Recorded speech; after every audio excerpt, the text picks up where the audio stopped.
विधानसभेत हाती आलेल्या निकालात कुठेतरी तफावत झाल्याचं निदर्शनात आल्यानंतर महाविकास आघाडीसह अपक्ष आणि बंडखोर उमेदवारांचा पराभव झाला।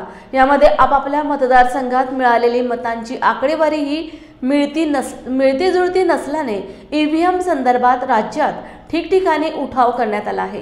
काँग्रेसचे राजाभाऊ ठाकूर यांनी या संदर्भात अखेर रायगडच्या माणगावमध्ये एकदिवसीय ईव्हीएम हटाव लोकशाही वाचवा असा नारा देत प्रशासनाचे लक्ष केंद्रित केलं। ईव्हीएमचा महाघोटाळ्याने आज महाराष्ट्र हरलाय। मतदार राजा तू आज सावरा नाही तर उद्या गुलामीत हरवशील अशा आशयाचे मजकूर सुद्धा ठाकूर यांनी बॅनरवर छापून सर्वांचे लक्ष केंद्रित केलं होतं। यावेळी माणगावमधील या आंदोलनात मवियाच्या कार्यकर्त्यांनी वेगवेगळ्या पद्धतीचे ईव्हीएम संदर्भातील मजकूर असलेले पोस्टर हातात पकडून या संदर्भाचा निषेध केलाय। हे जे आंदोलन आहे हे आता नुकत्याच झालेल्या आपल्या महाराष्ट्राच्या ज्या विधानसभेच्या निवडणुका झाल्या त्याच्यामध्ये जे निकाल आले ते निकाल बघता आपण ह्याच्या आधी देखील ज्या ज्या राज्यांमध्ये निवडणुका झाल्या त्या निवडणुकांमध्ये जे ईव्हीएमद्वारे निकाल लावले गेले त्याच पद्धतीने महाराष्ट्रामध्ये निकाल लावले गेले। ज्या ज्या उमेदवारांना जे विजयी उमेदवार बरेचसे निवडून आलेले आहेत त्यांची मताची जर तुम्ही संख्या बघितली तर बऱ्याचशा लोकांची संख्या जी आहे ती इक्वल आहे। अनेक केंद्रांमध्ये एवढी तफावत आहे आणि संध्याकाळी 5:30च्या नंतर जो इलेक्शन कमिशननी आकडा सांगितला 11:30 वाजेपर्यंत इलेक्शन चालू होतं, मतदान चालू होतं आणि तिथे जवळजवळ 7-8% मतदान वाढलं। तर हे जे आपलं आंदोलन आहे ते आंदोलन आज सर्वात महत्त्वाचं म्हणजे ईव्हीएम हटवण्यासाठी, त्याच्या जागी बॅलेट पेपर घेण्यासाठी। पण जर बाबा बॅलेट पेपर त्यांना घ्यायची इलेक्शन कमिशनला घ्यायचे नसेल तर मग ईव्हीएमच्या नंतर पर्याय काय, तर त्याच्यासाठी हे आंदोलन होतं आणि त्याचा खरा डेमो दाखवणार होतो। परंतु पोलीस प्रशासनाने, जिल्हा प्रशासनाने बघा मला माहिती नाही त्यांनी कोणाच्या दबावाखाली हे आणलं, जनतेची तर सर्वांची इच्छा होती का तो डेमो दाखवा। परंतु जरी डेमो दाखवला नाही तरी हा जो अर्ज निवडणूक आयोगाकडे, राष्ट्रपतींकडे आणि सरन्यायाधीशांकडे केलेला आहे त्याच्यामध्ये क्लिअर कट म्हटलेलं आहे की ईव्हीएम जर तुम्हाला वापरायचीच असेल बटन दाबल्यानंतर त्याच्या बाजूला व्हीव्हीपॅटच्या ऐवजी एक साधा प्रिंटर ठेवा ज्याच्यातून मी मतदार आहे, मी दिलेलं मत, माझ्या नावाची जी स्लिप आहे ती माझ्या हातात येईल आणि ती स्लिप मी जर समजा एखादं चिन्ह आहे आंबा, मी आंब्याला जर मत दिलं असेल तर त्याची चिन्हाची त्या नावाची माझ्या इथे स्लिप येईल आणि मी माझ्या स्वतःच्या हाताने जी जुनी जशी मतपेटी होती त्या मतपेटीमध्ये जाऊन मी ती स्लिप टाकीन आणि मतपेटी संध्याकाळी सील होईल। ती सील झाल्यानंतर जे हे मताचा टक्का इलेक्ट्रॉनिक मशीनमध्ये वाढवला जातो, इलेक्ट्रॉनिक मशीन किंवा जो सेंट्रल युनिट आहे त्याच्यामधनं जे रिझल्ट चुकीचे लावले जातात त्याच्यावरती म्हणजे 100% रोख लागेल आणि जी देशामध्ये मतचोरी करून सरकार बनतायत ही पूर्णपणे थांबतील। म्हणून हे आंदोलन आम्ही सर्वांनी केलेलं आहे आणि हाच ह्याचा मूळ उद्दिष्ट आणि मूळ उद्देश आहे।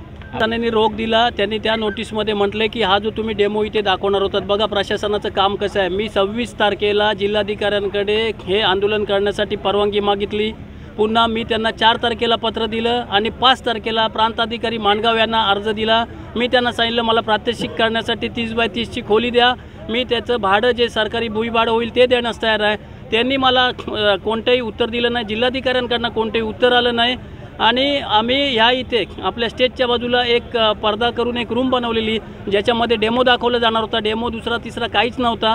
ईव्हीएमच्या बाजूला जे व्हीव्हीपॅट ठेवलं जातं ज्याच्यामध्ये आपल्याला समजत नाही आपण दिलेलं मत कुठे जातं, तर त्याच्याऐवजी एक साधा नॉर्मल प्रिंटर ज्याच्यावरती साध्या कागदाने प्रिंट येईल, कारण थर्मल पेपरमध्ये पण गडबड होते, प्रिंट येते नंतर जाते, मग ती साधी स्लिप येईल आणि ती स्लिप आम्ही मतपेटीमध्ये टाकू अशा पद्धतीचा तो डेमो होता आणि हे साधं सोपं होतं। जर निवडणूक आयोग क्लिअर आहे, इतर सर्व एजन्सीज क्लिअर आहेत तर त्यांना हे करायला काही हरकत नाही आणि हे जर केलं तर कोणाचं काय बिघडत नाही, त्याच्यात शासनाचे पैसे पण वाचणार आहेत, बऱ्याचशा गोष्टी होणार आहेत। आपण आज जो ईव्हीएम मशीनचा जो आज जी बंदी घातली बघा ना, लोकशाहीची पायमल्ली आपल्या देशामध्ये चालवलेली आहे आणि त्याला जर पोलीस प्रशासन, जिल्हा प्रशासन त्यांच्या जर दबावाखाली येत असतील तर ते कुठे योग्य आहे मला सांगा। आणि बघा माझ्या हातात बाबासाहेब आंबेडकरांनी दिलेलं संविधान आहे, या संविधानाच्या आधारावरती मी भारतीय स्वतंत्र भारताचा नागरिक म्हणून मला जे हक्क दिलेले आहेत त्या हक्कांच्या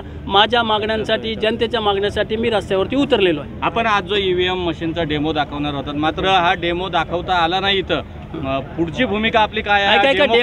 डेमो दाखवता आला नाही, मी घाबरत नाही। पण माझ्यामुळे इथे जे सर्वसामान्य नागरिक आलेले आहेत त्यांना कुठे त्रास होऊ नये, डेमो जरी दाखवला नसला तरी आम्ही ती प्रॅक्टिस केलेली आहे, रिहर्सल केलेली आहे, माझ्या घरी मी रिहर्सल केलेली आहे आणि ती रिहर्सल केलेली व्हिडिओ माझ्या इथे आहे। तुम्ही जर बघाल साधीनी सोपी ही जी एक सटीक प्रक्रिया आहे ती निवडणूक आयोगाने मान्य केली। अहो जर तुमच्या मनामध्ये जर कुठली कर नाही तर डर कशाला, तुमच्या मनामध्ये जर कुठली चोरी नाही तर तुम्ही घाबरता कशाला। आणि जे कुठले पक्ष निवडून येतात, जे शासन करतायत, सरकार करतायत, अरे बाबांनो जनता जर तुम्हाला निवडून देणार असेल आमचं त्याला कोणतंही दुमत नाही, पण तुम्ही खरोखर प्रामाणिकपणे जनतेमध्ये राहून जनतेतून निवडून या, जनतेने तुम्हाला निवडून देऊ द्या, संवैधानिक पदावरती तुम्हाला जायचं आहे, संवैधानिक पद्धतीने जा, आमचा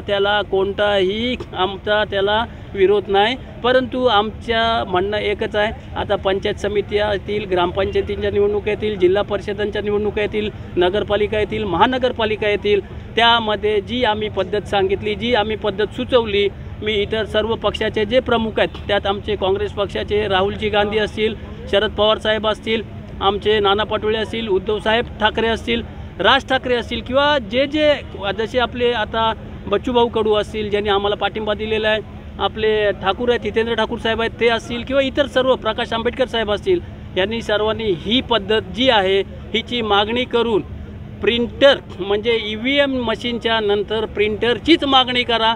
प्रिंटरमधून आलेली स्लिप मतदाराच्या हातात येऊ दे, त्यांनी स्वतःच्या हाताने ती स्लिप मतपेटीत टाकू दे आणि मतपेटीमध्ये पडलेल्या मतांची गणना झालीच पाहिजे।